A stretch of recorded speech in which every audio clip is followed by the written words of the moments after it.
हरि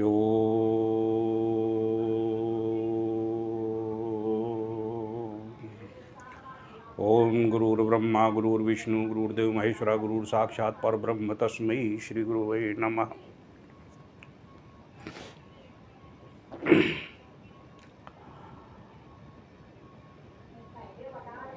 मैं आज ज्ञान विज्ञान पर विशेष चर्चा करना चाहूँगा कि ज्ञान विज्ञान किस तरह से सामाजिक व्यवस्थाओं को तो परिपूर्ण करने में और शरीर को, मानव जीवन के शरीर को सुख देने के लिए तो सक्षम है, परंतु यह विज्ञान आनंद को प्रदान नहीं कर सकता है। मैं इसी पर एक विस्तार से परिचर्चा करना चाहूँगा। तो यह अत्यंत महत्वपूर्ण है। आप इसको अपने सभी साधकों को और सभी ज्ञान विज्ञान के जितने भी आपके फ्रेंडशिप में हो उनको सभी को प्रेषित करने का प्रयास करें, ताकि उनको भी यह ज्ञान हो सके कि विज्ञान का जहाँ अंत होता है वहाँ से अध्यात्म प्रारंभ होता है। मतलब एक साधक जो साधनाओं में अपना जीवन का रास्ता चयन करता है, वह विज्ञान के अंत से प्रारंभ होता है। क्योंकि विज्ञान ने जो भी व्यवस्थाएं की हैं, जो भी खोज की हैं, वो शरीर के सुख के लिए प्रदान की हैं। उसने वाहनों का खोज किया तो वाहनों से क्या हुआ कि आदमी पंगु हो गया। जो हमारे पूर्वज पैरों से चलते थे, 10-10 मील 50-50 मील का रास्ता तय करते थे, उनकी आयु दीर्घायु होती थी और वो 125 वर्ष मिनिमम उनका रहता था। 100 वर्ष तो मिनिमम रहती थी और 100 से 125 वर्ष के आसपास रहते थे। आज से मुझे मालूम है 60 वर्ष पहले की व्यवस्था है कि हमारे पूर्वज जो थे 100 से ऊपर ही उनका जीवन काल चलता था। परंतु विज्ञान की जैसे जैसे खोज होती गई वैसे वैसे मनुष्य पंगु होता चला गया। आज मोटरसाइकिल है, वाहन है, चतुर्वाहन है और थोड़ी दूर जाने पर भी वह उन वाहनों का प्रयोग करता है। अपने जो प्रभु ने जो 2 वाहन दिए हैं, 2 पद का जो वाहन दिया है, उसका उपयोग करना बंद कर दिया। नतीजन ये हुआ कि उनकी आयु क्षीण होते होते आज जो आयु की व्यवस्था है वो 60 वर्ष में आकर सिमट गई है। 60, 65, 70 के आसपास ही आज के जो जीवन की जो अंततः स्थिति है वो यही है। तो विज्ञान की खोज में आज जो डॉक्टर भी हैं जिन्होंने MBBS किया है, MD किया है, तो जो डॉक्टर हैं वह यह कहते हैं कि हम विज्ञान के एक श्रेष्ठ व्यक्तित्व हैं, परंतु उन्हें यह मालूम नहीं है कि विज्ञान के श्रेष्ठ व्यक्तित्व तो हैं, लेकिन आप बिल्कुल बौने हैं।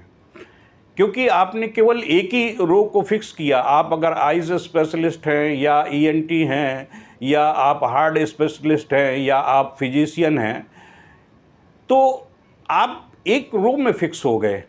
आप किसी के दुख को तो दूर कर सकते हैं, उसका आनंद नहीं दे सकते हैं। आप उनसे उसके शरीर में जो रोग उत्पन्न हुआ है उस रोग को आप दूर कर सकते हैं। तो आप एक सक्षम व्यक्तित्व नहीं हैं, आप केवल एक बुद्धिजीवी हैं। बुद्धिजीवी वर्ग जो है अपना बुद्धि का प्रयोग करता है और बुद्धि के अनुसार से ही अपने जीवन यापन की व्यवस्था में रहता है। इसलिए बुद्धिजीवी वर्ग सुख तो प्रदान कर सकता है लेकिन आनंद प्रदान नहीं कर सकता है। आनंद केवल जो है वह एक साधक की प्रक्रिया जो है, जो मानव शरीर में अंदर उतरने की प्रक्रिया है, उस प्रक्रिया में ही आनंद की अनुभूति और प्राप्ति होती है। अब कहें कि एक डॉक्टर है, अगर वो है रिसर्च करता है, मानव शरीर को फाड़ता चीरता है, तो उसको यह ज्ञान होना चाहिए कि हार्ट का जो ऑपरेशन करता है तो वो शरीर के अंगों को खोल देता है, किडनी को खोलता है तो किडनी का वो सब कुछ कर देता है, लेकिन उसको यह मालूम नहीं है कि शरीर में जो प्राण तत्व है वो कहाँ पर स्थित है, जो शरीर में आत्मा है वो कहाँ पर स्थित है, शरीर के किस अंग में वह प्राण तत्व हैं जो इस शरीर को चलाते हैं। यह डॉक्टरों को ज्ञान नहीं है, ना आज तक खोज पाए हैं, और जब तक खोजेंगे तब तक इनका बहुत समय निकल जाएगा। लेकिन एक साधक है जो हमारे सनातन धर्म की जो एक व्यवस्था है, अहम ब्रह्मास्मि द्वितीयो नास्ति, जब वह इस सूत्र को लेकर वह अंदर उतरने की प्रक्रिया प्रारंभ करता है, ध्यान धारणा समाधि के माध्यम से अंदर उतरने की प्रक्रिया करता है, तो वह एक सामर्थ्यवान गुरु का सानिध्य प्राप्त करता है जो उस रास्ते पर चल चुका हो। क्योंकि एक डॉक्टर भी होता है, वह भी किसी डॉक्टर के सानिध्य में ही डॉक्टरी करता है। अगर किसी क्षेत्र में भी वह पीएचडी करता है, डॉक्टरेट करता है, तो उसको डॉक्टरेट की आवश्यकता पड़ती है। ठीक इसी प्रकार से सक्षम गुरु के पास में जो स्वयं अंदर उतर चुका हो और उस आत्मा से साक्षात्कार कर चुका हो, मन को पूर्ण नियंत्रण कर चुका हो और उसका आनंद वह भोग रहा हो, उस आनंदमयी स्थिति में विचरण करने वाले अगर गुरु का सानिध्य अगर प्राप्त हो जाता है तो उस व्यक्ति को भी वह आनंद प्राप्त संभव है।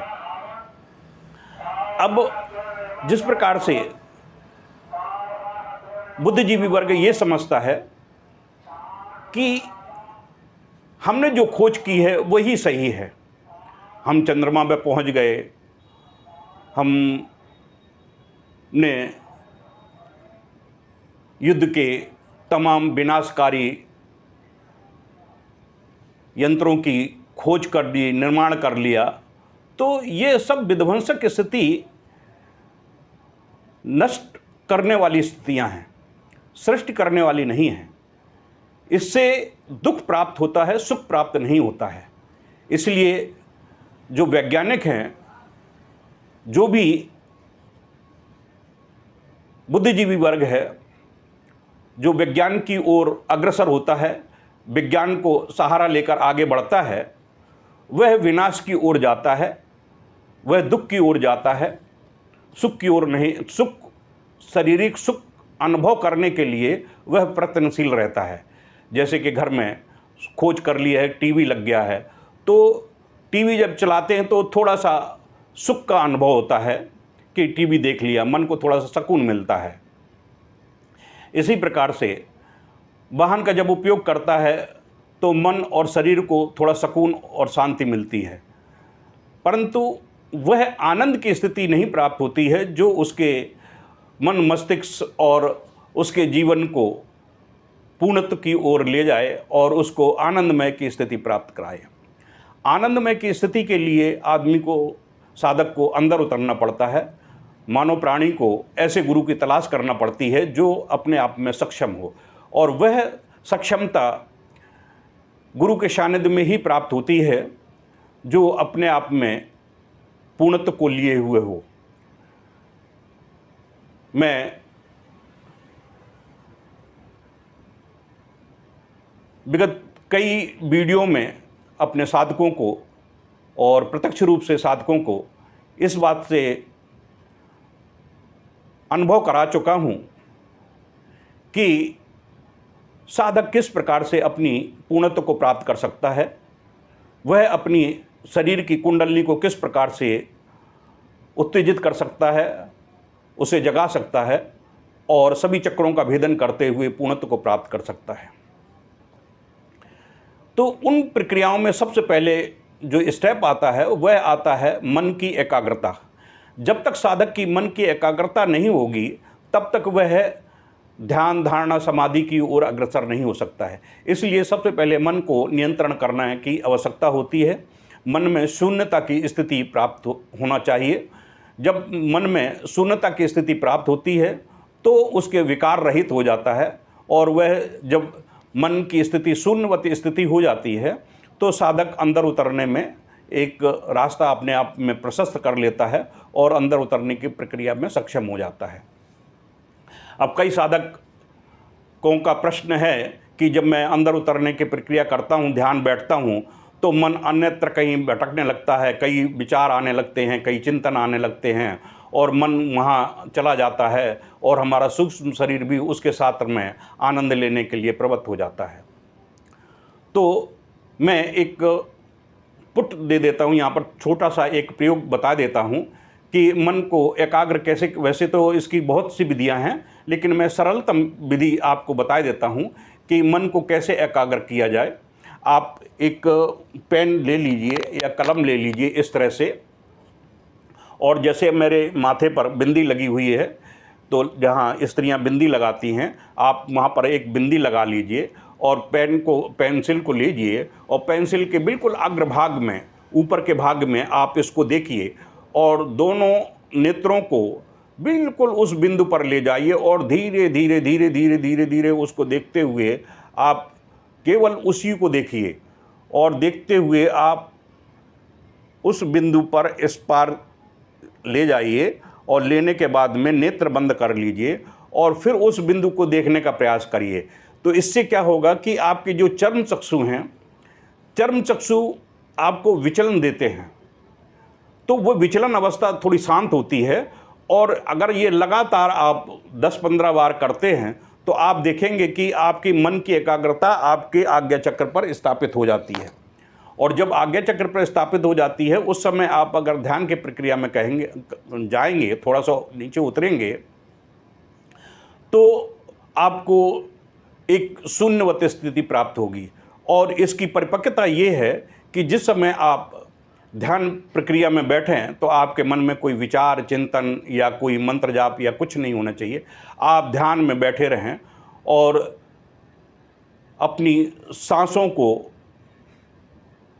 अपने नियंत्रण में लेने की प्रक्रिया करें।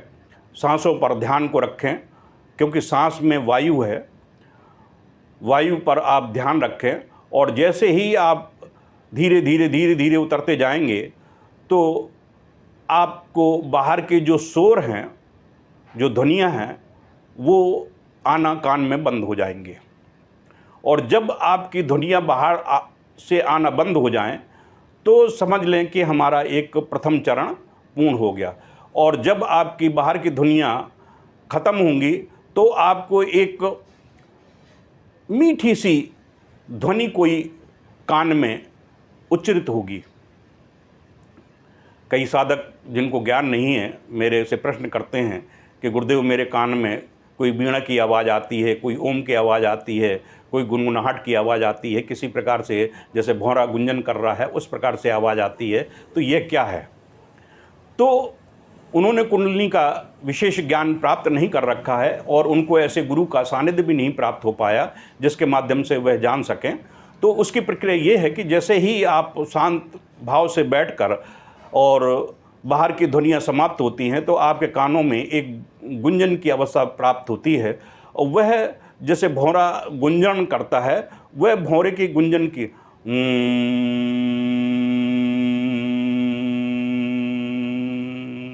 जैसे ओम का उच्चारण करते हैं, ओम में जो माँ है, माँ को जब अंदर से ही अंदर गुंजरण करके, हम पिछली वीडियो में बताया है कि जब हमने जो स्व शक्तिपात क्रिया के वीडियो में इस बात को स्पष्ट किया है कि कैसे साधक अपने आप में स्वयं शक्तिपात कर सकता है। तो उस प्रक्रिया में जो ओम बताया है तो वही ओम का गुंजरण है। ओम, जब माँ का गुंजरण करते हैं तो माँ का गुंजरण में देखिए आपके कानों के अंदर पर्दे के पास में एक ध्वनि उत्पन्न होती है, गुंजरण होता है, वहाँ वाइब्रेशन होता है। वही वाइब्रेशन जब अंदर उतरता है तो हमारा हृदय कमल है। डॉक्टरों को ये ज्ञान नहीं है, विज्ञान को ज्ञान नहीं है, वो सब चीड़ा फाड़ी कर देते हैं। उनसे पूछो कि हृदय में एक कमल है जो विकसित कमल है, उस कमल में कमल दल है जो 24 पंखुड़ियों से खिला हुआ है। वहाँ पर जब हमारा ये गुंजरण होता है तो वहाँ मन की स्थिति होती है। उस मन की स्थिति एक कली के रूप में, बिल्कुल बंद कली के रूप में वहाँ स्थापित होती है। और जब हमारा यह गुंजरण, जो हमारी बाहरी ध्वनियाँ कट जाती हैं और बाहरी ध्वनियाँ कटने के बाद में जब वह ओम की वह ध्वनि, माँ की जो भौरे की गुंजन की ध्वनि है, वो भौरा जब नीचे उतरता है और उस अनाहत चक्र के पास में जाकर उस कमल दल के ऊपर जो कली है, कली के ऊपर जाकर मरनाने लगता है। जब वो ओम माँ की ध्वनि से जो गुंजरण उत्पन्न होता है, क्योंकि माँ सृष्टि का बीज है, तो जैसे ही गुंजरण करता है तो कली में वो वाइब्रेशन पहुंचती है और कली अपने आप में उस भंवरे को आकर्षित करने के लिए, अपने आप में गुम्फित करने के लिए वह खुलना शुरू हो जाती है। इस तरह से और वह कली बिल्कुल विकसित कमल की भांति हो जाता है। और जैसे ही भंवरा उसमें प्रविष्ट करता है, वह ध्वनि उसमें प्रविष्ट करती है, कली पुनः बंद हो जाती है। और बंद होने के बाद में वह एक प्रकाश के रूप में, एक ज्योति के रूप में अपने आप में परिवर्तित हो जाती है। उसमें एक विखंडन प्रक्रिया होती है। वह विखंडन प्रक्रिया जो उसका मूल बिंदु होता है, जो मूल बीज का होता है, जहाँ बीज होता है, जहाँ आपने कमल को देखा होगा, कमल के बीच में एक डंडी होती है, उसमें काफ़ी बीज निकले होते हैं।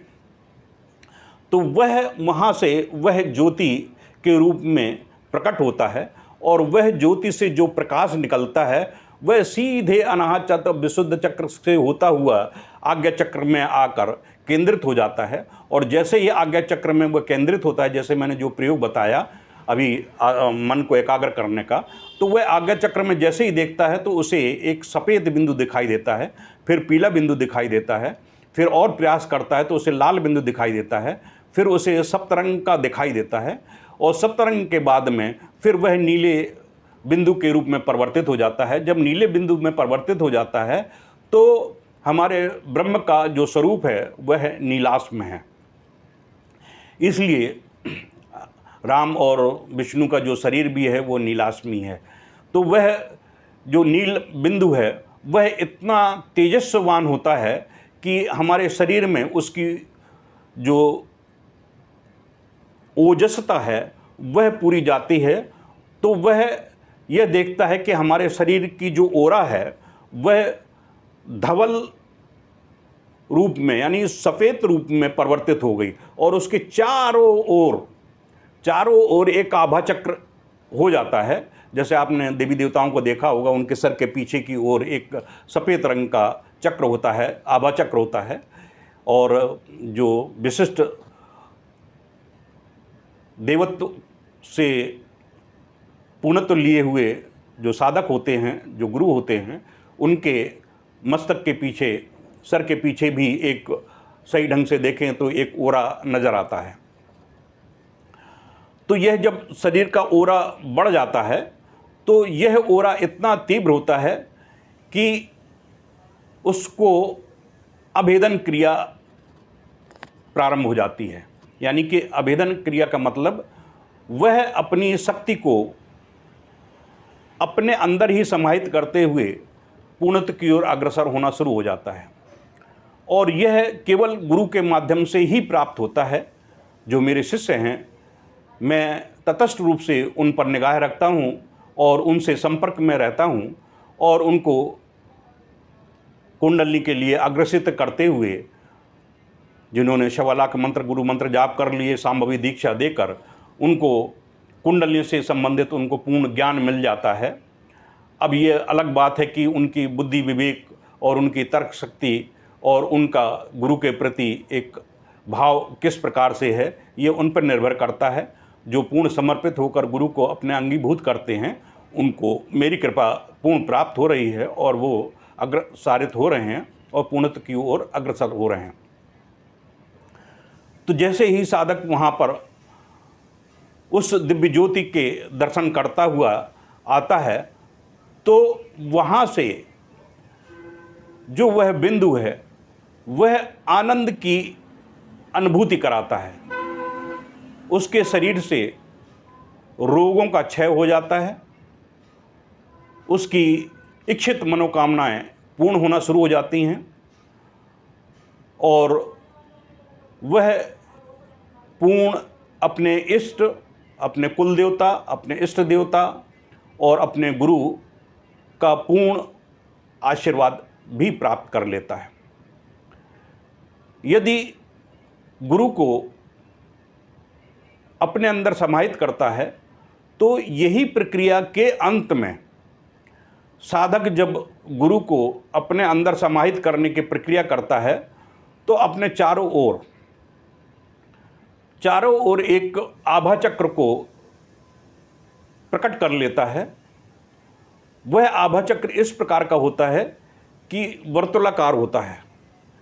पूरा आभा चक्र बढ़ जाता है और आभा चक्र जब बढ़ जाता है और गुरु के कृपा से, गुरु के 3 बीज मंत्र हैं, उन बीज मंत्रों का जब साधक अपने आज्ञा चक्र में उनका समावेश करते हुए और उसका विस्फोटीकरण करता है, तो वह आभा चक्र गुरु की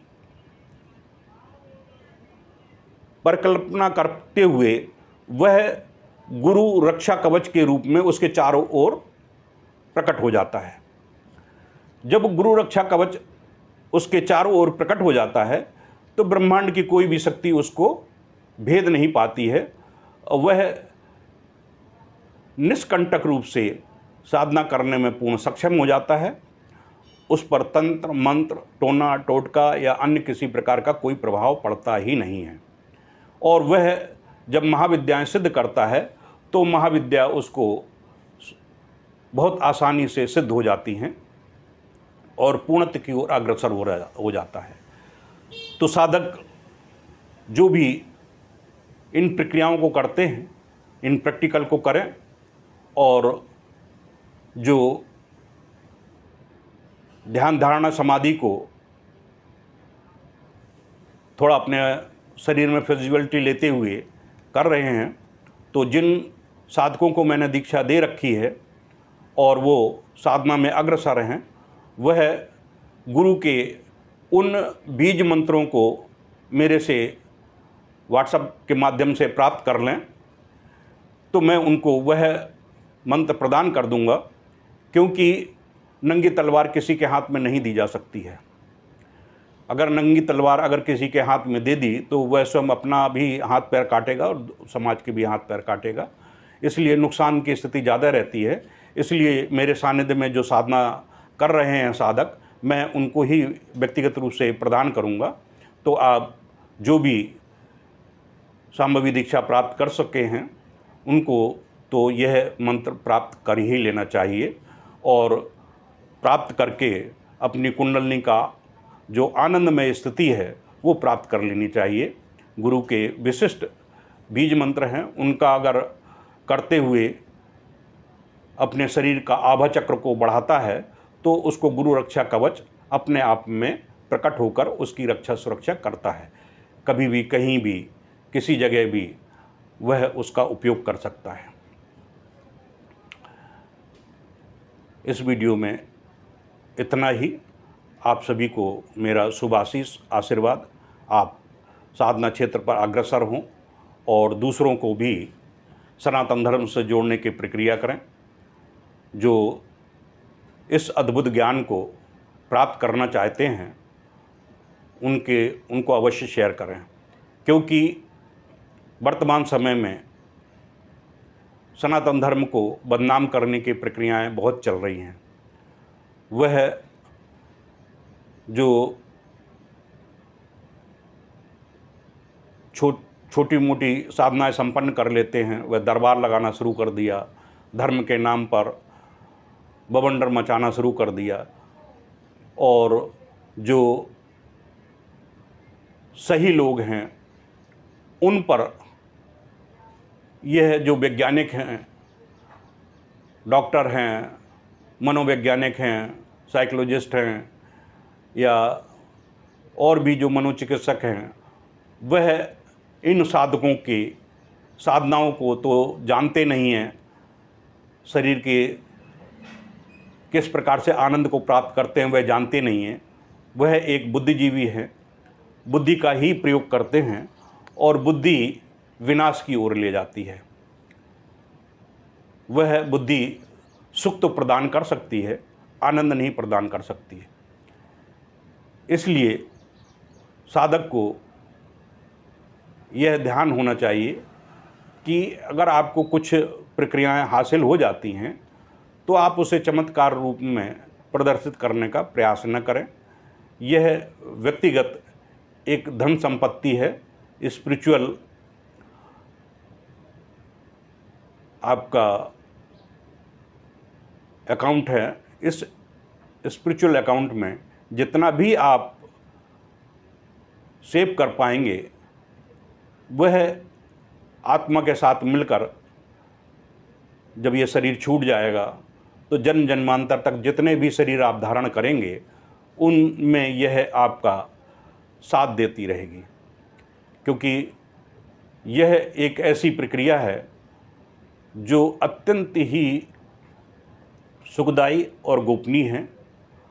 इसका उपयोग सभी साधक, सभी तपस्वी, सभी योगी करते हैं और वह इच्छा के अनुसार से, अपने मन की इच्छा के अनुसार से गर्भधारण करते हैं, मन की इच्छा के अनुसार से जीवन यापन करते हैं, मन की इच्छा के अनुसार से ही व्यवस्थाएं करते हैं। उनका मन जो है वह अपनी आत्मा से पूर्ण मिलन की स्थिति प्राप्त किए हुए रहता है। और जब मन आत्मा से पूर्ण मिलन कर लेता है तो वह इस पूरे ब्रह्मांड में मन की गति से वहाँ पर अपने आप को व्यवस्थित कर सकता है। यह प्रक्रियाएं मैंने पिछली वीडियो में बता दी हैं, आप उनको सुन सकते हैं। इसमें इतना है। श्री जय गुरुदेव। आप ज़्यादा से ज़्यादा इसको शेयर करें, लाइक करें, सब्सक्राइब करवाएं और सनातन धर्म के ज्ञान को विस्तारित करने में सहयोग दें, क्योंकि यह जो ज्ञान है वह ना आपको न वेद में, न पुराण में, न उपनिषद में कहीं भी प्राप्त नहीं होगा। है तो वो गोपनीय रूप से है, उसका विश्लेषण वही कर सकता है जो उस रास्ते पर चला हो। क्योंकि एक कहावत है कि जो रसगुल्ला खाता है तो रसगुल्ला खाने का जो स्वाद है वह रसगुल्ला खाने वाले के ही जीभ में आता है। सामने वाला केवल देख सकता है, अनुभव कर सकता है, चिंतन कर सकता है, मनन कर सकता है कि ये ऐसा होगा, ये ऐसा होगा, लेकिन जो रसगुल्ले का स्वाद है वो जो चखता है उसको ही आनंद आता है, वही उसका मज़ा लेता है। तो जिसको रसगुल्ला का स्वाद लेना है, आप गुरु की शरणागत होइए और आनंद के साथ में अपना जीवन यापन करिए। इति श्री जय गुरुदेव।